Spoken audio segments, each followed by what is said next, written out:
लेकिन उनके माता पिता का जो 15 साल का शासन था, एक बिहारी भी बिहारी कहने के लिए बिहार से बाहर तैयार नहीं था, और कहता था तो दाहिने बाएं ताक के कहता था। इतना भय का माहौल पूरे देश में बना हुआ था। इन दिनों नीतीश कुमार प्रगति यात्रा पर निकले हैं और प्रगति यात्रा के दौरान नेता प्रतिपक्ष तेजस्वी यादव लगातार उन पर आलोचनाएं जताते जा रहे हैं, चाहे वो ट्वीट के माध्यम से हो या फिर बयानबाजी के माध्यम से। उनका स्पष्ट रूप से कहना है कि बिहार के मुख्यमंत्री नीतीश कुमार प्रगति यात्रा नहीं दुर्गति यात्रा कर रहे हैं। इसी सब तमाम मुद्दों पर जब हमारी बातचीत होती है बिहार सरकार के मंत्री श्रवण कुमार से, तो क्या कुछ कहते हुए नजर आ रहे हैं, पहले आप इस वीडियो को देखिए।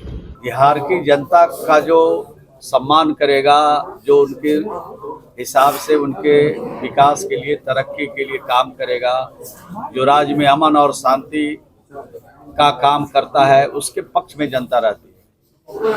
नीतीश कुमार जी के 19 साल के शासन में कोई घर नहीं, कोई बिरादरी नहीं, कोई गांव नहीं, कोई टोला नहीं, कोई मजहब नहीं बचा है जिसका सम्मान सिर्फ नहीं बल्कि उनके आगे बढ़ाने के लिए हम लोगों ने बिहार में अनेक कदम उठाए हैं।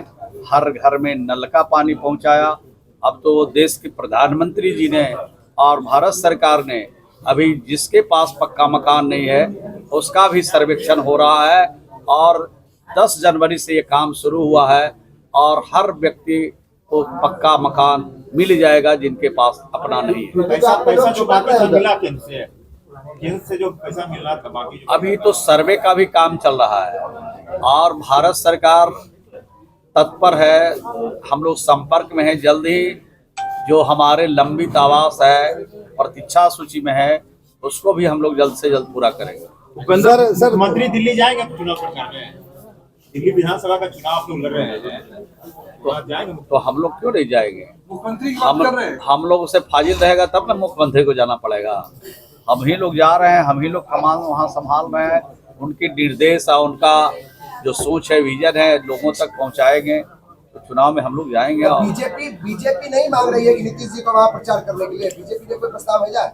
नहीं, जानकारी नहीं है, लेकिन माननीय मुख्यमंत्री जी की जो सोच है, उनका जो काम है, उनका जो विजन है, उसको अगर हम लोग वहां तक जन जन तक पहुंचाएंगे तो जरूर हमारे पक्ष में फैसला होगा। सर, तेजस्वी यादव ने एक्स के माध्यम से एक ट्वीट किया है कि ये प्रगति नहीं दुर्गति यात्रा है, और एनके और डीके मिलकर बिहार को 20 सालों से बर्बाद करने में लगे हैं।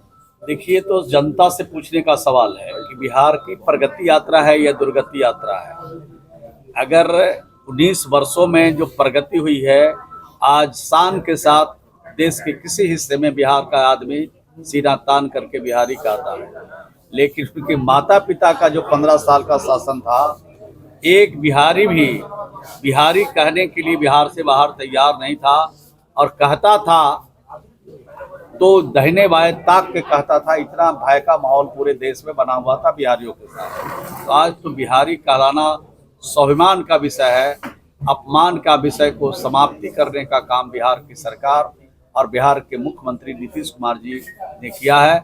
तो हर बिहारी आज गौरवान्वित है 19 साल के शासन में, और भी बिहार को गौरव प्राप्त करने का अवसर मिलेगा जब 2025 में नीतीश कुमार जी की फिर पुनः बिहार के मुख्यमंत्री बनेंगे। मंत्री जी, नीतीश जी जाएंगे कुंभ?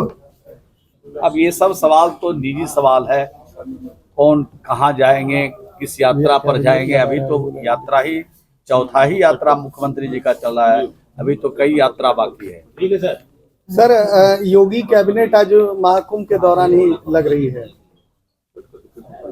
अब तो सरकार का अपना अपना काम होता है, सरकार का अपना दायित्व होता है। सरकार अपने नियम और कानून के हिसाब से सरकार चलती है, तो वहाँ क्या हो रहा है उतनी जानकारी हम लोग को नहीं है, लेकिन कैबिनेट करना ये मुख्यमंत्री जी का विशेषाधिकार है।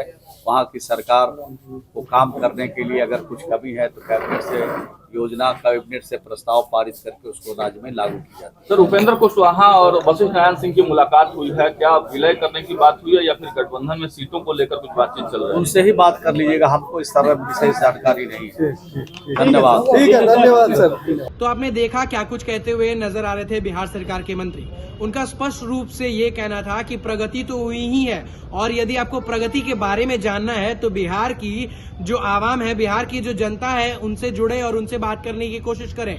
वो आपको बताएंगे कि नीतीश कुमार ने क्या प्रगति किए हैं। साथ ही साथ डीके टैक्स पर जो आलोचनाएं जताए जा रहे थे राजद के तरफ से, तो उस पर भी मंत्री श्रवण कुमार ने क्या कुछ कहा है आपने साफ तौर पर सुना। और आपकी क्या प्रतिक्रिया है कमेंट सेक्शन में जरूर साझा करें। तब तक के लिए देखते रहिए बिहार डेली लाइव। धन्यवाद।